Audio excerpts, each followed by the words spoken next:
আপনি প্ল্যান করুন, হয় 3 মাস, 15 দিন, 6 মাস, 9 মাস, 1 বছর, এভাবে আপনি প্ল্যান করে করে আগান।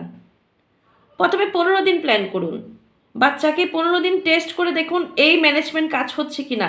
15 দিনের জায়গায় 30 দিন করেন বা 2 মাস করেন। এভাবে এভাবে প্ল্যান করে করে সময়কে ভাগ করে করে প্ল্যান করে করে আগান। দেখবেন ইনশাল্লাহ 2025 সাল আপনার বাচ্চার হবে। 2025 সাল আপনার হবে। আমার কথা হচ্ছে, আপনি হয় জিতবেন অথবা আপনি শিখবেন, কিন্তু আপনি ঠকবেন না। এটা হচ্ছে আপনাদের কাছে আমার আহ্বান। এটা আমার আন্তরিক আহ্বান।